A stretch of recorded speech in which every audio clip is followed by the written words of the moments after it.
Hey everybody, so we just finished the 8th round and we have the results. Take a look. Look at those numbers. We kicked booty.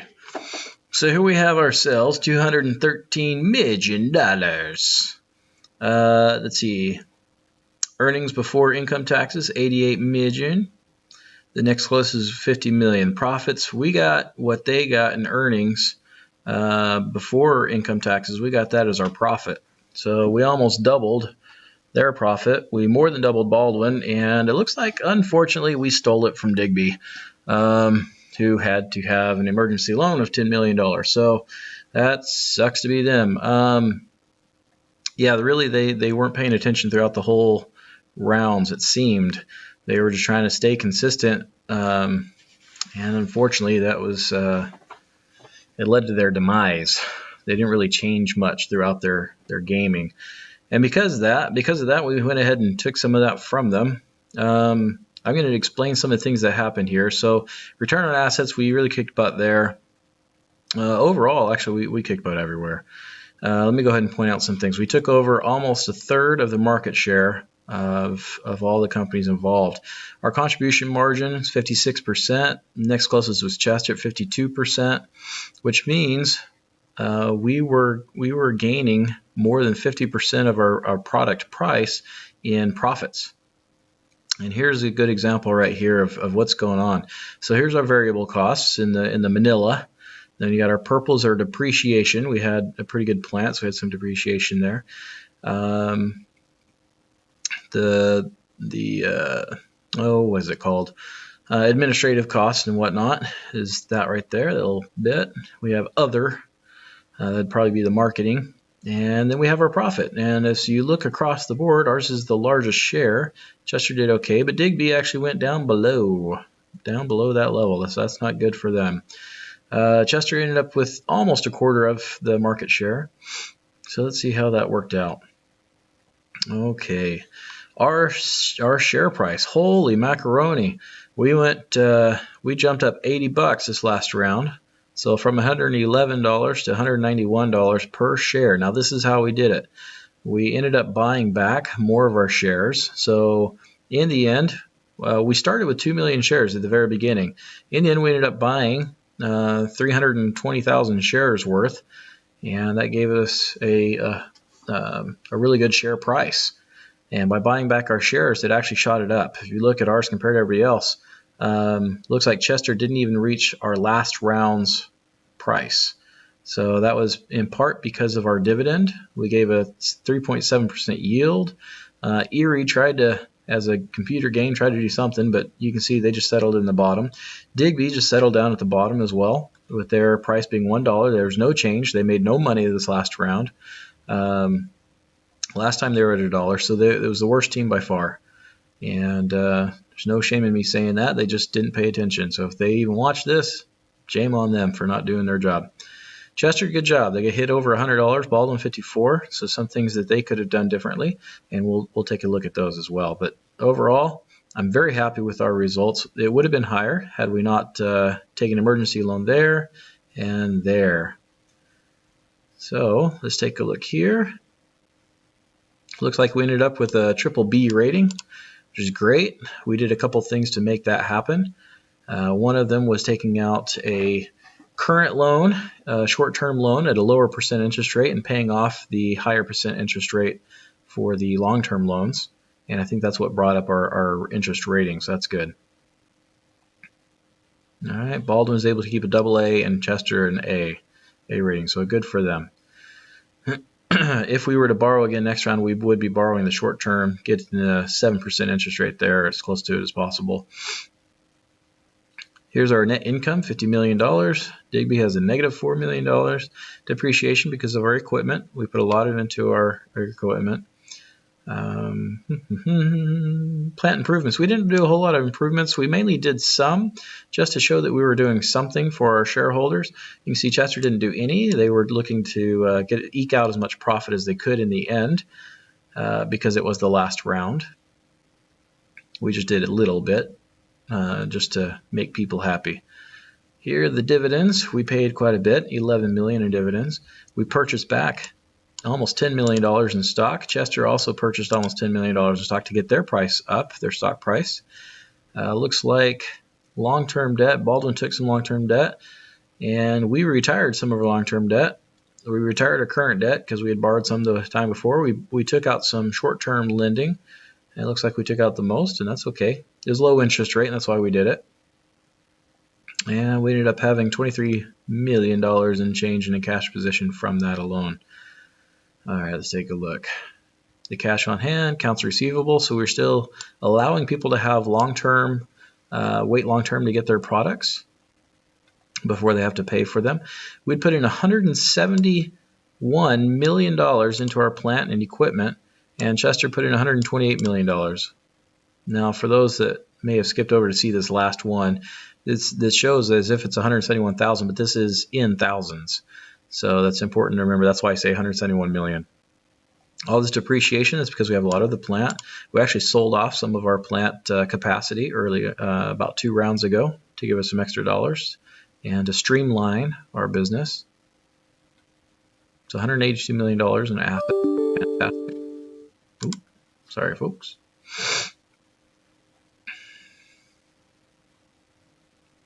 All right, let's see here. We have $59 million in long-term debt. That's because we took a lot of it out. $15 million. So total liabilities, we got $77 million. We borrowed the most, except for Digby.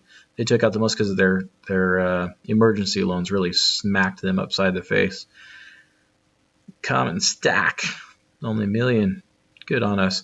Retained earnings, we had $103 million in retained earnings, $8 million more than Chester. So we did fairly well there. Let's take a look here. $213 million in sales, Chester $151 million. Erie ended up being the least, which means we probably took market share from them. Profit sharing is what we share with our workers. All right, let's skip down here. This is the fun stuff. Andrews, our capacity was here, and we produced more, so we had a higher plant utilization this round. Chester tried to match theirs up to... Oh, nope, excuse me. Theirs is here, and they shot it up here. This is Digby. Digby had huge capacity, but they were only producing a very small amount. What they should have done is they should have sold some of their capacity back to have some cash and then produced pretty close to what their capacity was. If they had done that, they probably would not have had an emergency loan because they would have gotten enough money back from that. Baldwin also overproduced, overproduced. We overproduced a little bit. Or got, bumped it up, got some overtime there. Let's take a look at these prices. All right, let's see, knock him out. There we go. So we only have high tech, high tech, high tech, high tech. They went low, low, low, low, high, and they had 2 low, 2 high, and they did 2 low and 1 high. Now what happens here is you take over market share based on how many products you have in that market within this game, within this simulation. So we took over the high-tech market because we had 4 products in it. Now, out of the high-tech market, there were 4, 5, 6, 7, 8, 9, 10 high-tech products. So we had 4 out of 10, which means we should have at least 40% market share in the high-tech market. Now, we ended up doing a little bit better than that because we kept our products right at the mark where it should have been, kept our prices down, and kept our MTBFs high, and kept the ages down as low as possible. And if you look, we did an excellent job on our forecast on how much inventory to sell this next round. And if you look at my last video, I'll tell you how I did that. It's actually very simple. I might even do just one video dedicated to showing you how I would do that. All right, so here is the capacity that we had. We'd sold some of our capacity early on, made a couple 5 figures, I think. So the person with the highest capacity was Days. They ended up having 636 parts left over and 313 of their other products. So they weren't marketing it properly. Look, they're low here. If Digby had created 2 more products, they actually would have beat out Baker and Baldwin and Chester as far as being able to gain the market share. And if they had kept their stuff right in the prime age, which they're pretty close to it, they actually could have done much better than they actually did. They only produced 495, yet they had the capacity of 1,700, which is just insane. They had lowered their prices, so that had helped them. My price was the lowest, other than Cake. Cake or Chester had lowered their prices on their low tech because they'd seen me lower it last time, and they knew that each round, each year, so to speak. Excuse me for those emails. Each round, they would see us lower our prices. So they also lowered theirs, and finally they figured out kind of the pattern I was going, and they lowered it beyond what I had lowered on my prices, and that's fine. Chester ended up getting schnockered with their inventory as well, having tons left over, and I think it's because they weren't paying attention to the potential market share that they had there. So let's see here. Plant utilization, everybody's up too high except for Days and Delta. They were way too low, so they didn't score very well. Capacity was too high. Their automation, they spent so much money on capacity, but not on automation, so their product costs were high. Look at this, they're spending $16, so they're making $11 per part here, whereas ours, because we had done it up to 10, we were at less than $10. We're making $17 per part. All right, so we're making 17, they're making 12. Here we're spending $17, $17, $18, so we're making $22 per part. Here is 17, 18, so we're $22 per part. Same thing. So we're making $20 per part on the high tech. Everybody else is doing low. Let's see how they did. They did 17, 18, so they're $14 per part. They're low tech on the high tech. They did 21, so they made $21 per part. And low tech, they did $9. Very good for them. They're making $16 per part. So I was beating them in the pricing, in the cost per here. I was making 17 if I remember right. And on their high tech, they're spending 21, so they're making 18. So we were beating everybody as far as profit is concerned, even though our price is a little bit lower, but our labor costs and everything were low because our automation was much higher. So we were snockering them in the amount of profit we would make per product. Okay, so let's skip down past here to see some cool numbers. If this were to continue on, we would have had a 10% improvement. That's what happens every round in these rounds. Ferris was not in the low-tech markets. They were out completely. We had cut back on our spending on accessibility, so we'd lower down a little bit. Baldwin and Chester kept theirs going. That's fine. This is the number, guys, for forecasting. You got to look at these actual versus potential. So it tells me that next round I would lose, looks like about 2% in my potential market share. So what I would do is I would find out how many I'm selling. I would find out how many are going to sell next time, multiply that by the potential market share for next round, and that would tell me how many I could sell. So in this case, there's 10,800. That means times 10%. That'd be another 1,080 parts. So that'd be 1,188. And then I'd find out my market share. And if it's 11,800, basically 12,000, this is telling me at 15% of that, I'm going to sell about 1,800 parts. All right, so let's take a look down here. This time I sold 1,700 and we stocked out, which means I could have built a couple more, but not a whole lot more. Okay, Cake did not stock out. They thought they were the bee's knees, and it turns out that we had the right age and they were too old. We had aged ours perfectly. Our price and our MTBS were still within the range where people wanted. Notice also here, Chester spent an extra $100,000 each round for the last 2 or 3 rounds by spending $1,500 each time to keep themselves at 100% for our customer awareness while we were doing $1,400. We had determined that $1,400 was enough to keep a 100% customer awareness. Here, Crazy spending an extra $350,000 more, so there's $450,000 more and so they spent $500,000 more than they needed to on their promo budget to get their 100% customer awareness. They could have knocked that down to $1,400 and been fine. On the sales budget, I kept mine at $3 million, which kept me 92% customer accessibility. You got to keep it high in order to get this number up high, and we determined that $3 million was enough. That customer accessibility was not going to hit 100%. Our customer survey is the highest because we had the performance and size where they wanted, we had the age where they wanted, we had the MTBS where they wanted, we had our price down low. So we actually had a very good customer survey. Had I produced more product, we actually would have beat out Cake or come really close to taking Cake as far as the market share for this round. That is pretty cool. And if we take a look here, Dude, because it was a high-tech product, but it was a botchy high-tech product. They ended up selling some in the low-tech market. Okay, that's how I'm reading that. All right, let's take a look at the high-tech market. It says right here that our market share is going up. Looks like it's going to hit 47%, and it was this round 45%. Now remember, I told you I have 4 out of 10. We should be at 40, which means our products are better than the others enough to eke out that extra 4%. And next round, even another 1 or 2. Had the other teams produced another product, that would have knocked us down. We wouldn't have sold as many, and they would have profited more. So we took advantage of that. How would I determine it? Well, 20% is the growth rate. So the next round, that would be an extra 1,800.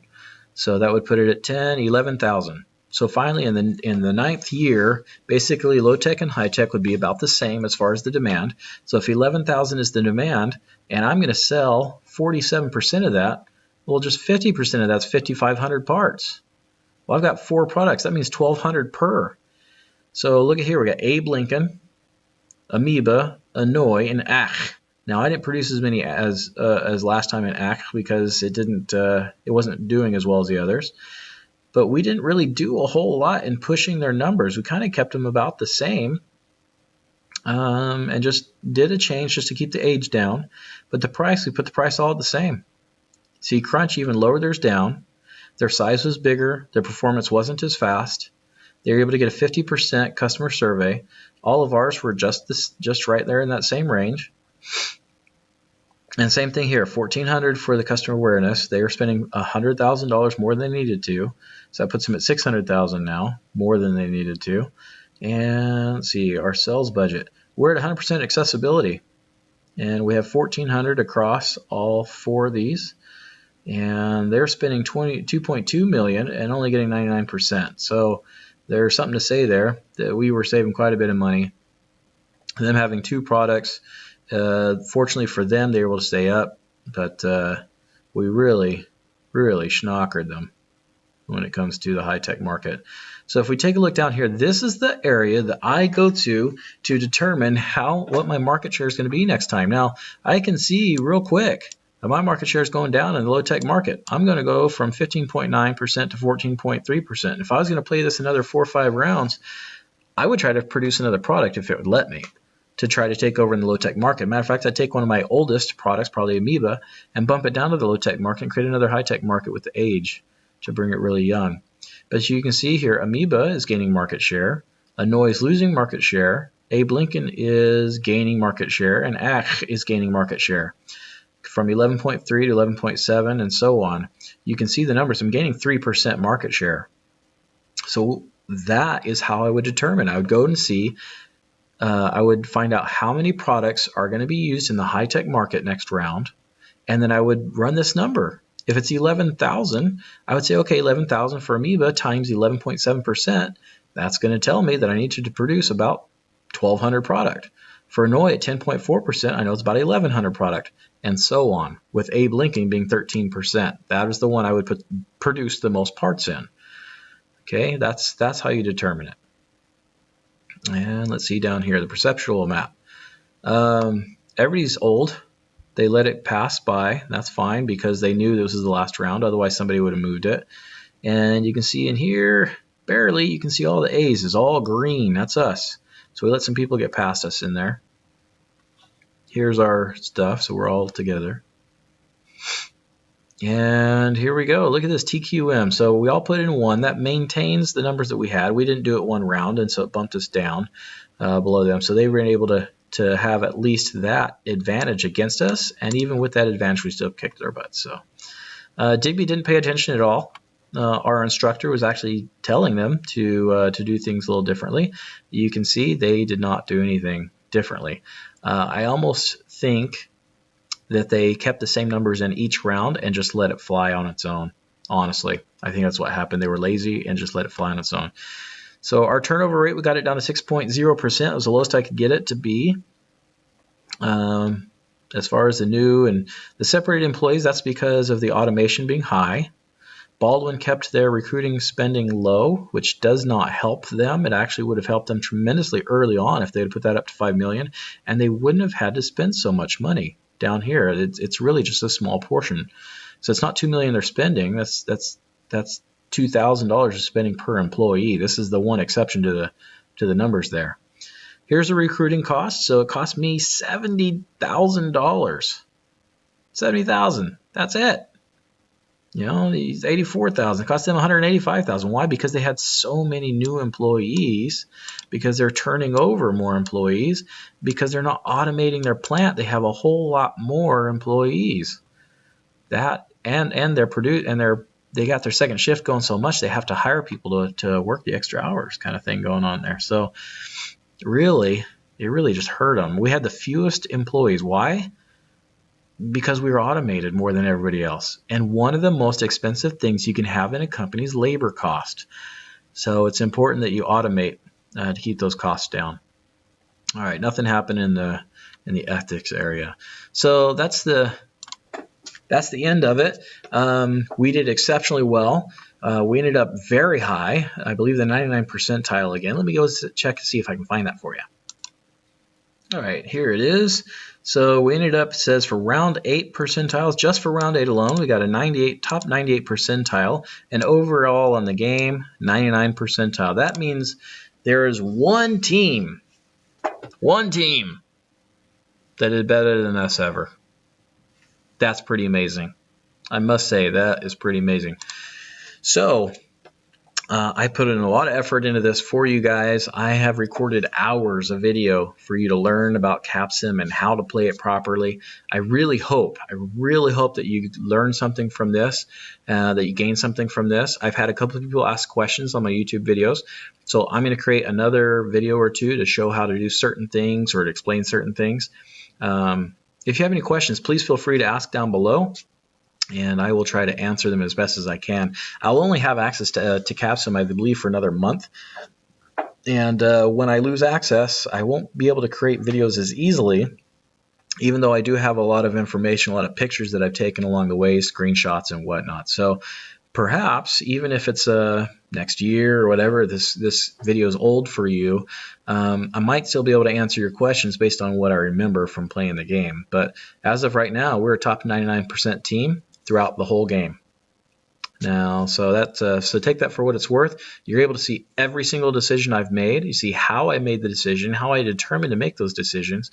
The thing is, when you're playing the game, it's not always going to be the same. You're going to have different competitors that are going to try different things.